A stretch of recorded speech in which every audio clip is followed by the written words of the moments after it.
கர்நாடகாவின் பிரம்மாண்டமான துங்கபத்ரா அணைக்கு பின்னால் ஒரு தமிழரின் அறிவுத்திறன் ஒளிந்திருப்பது உங்களுக்கு தெரியுமா? அவர்தான் இந்த நவீன அதிசயத்தின் சிற்பி டாக்டர் எம்.எஸ். திருமலை ஐயங்கார்.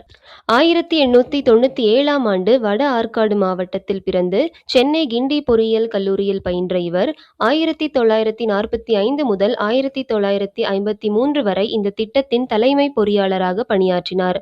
சுதந்திர இந்தியாவின் கனவு திட்டமான இதன் கட்டுமானம் 1949இல் தொடங்கி 1953ஆம் ஆண்டு முழுமையாக நிறைவேற்றப்பட்டது. அணை கட்டுமானத்தில் இவரது தன்னிகரற்ற சேவையை பாராட்டி இந்திய அரசு 1956ஆம் ஆண்டு இவருக்கு பத்மபூஷன் விருது வழங்கி கௌரவித்தது. சுமார் 101 டிஎம்சி கொள்ளளவு கொண்ட இந்த அணையில் மொத்தம் 33 பிரம்மாண்ட மதகுகள் உள்ளன. இது கர்நாடகா மற்றும் ஆந்திர மாநிலங்களின் பல லட்சம் ஏக்கர் நிலங்களுக்கு வாழ்வாதாரமாக திகழ்கிறது. இங்குள்ள ஜப்பானிய பாணி பூங்கா மற்றும் இசை நீரூற்றுகள் பயணிகளின் விருப்பமான இடமாகும்.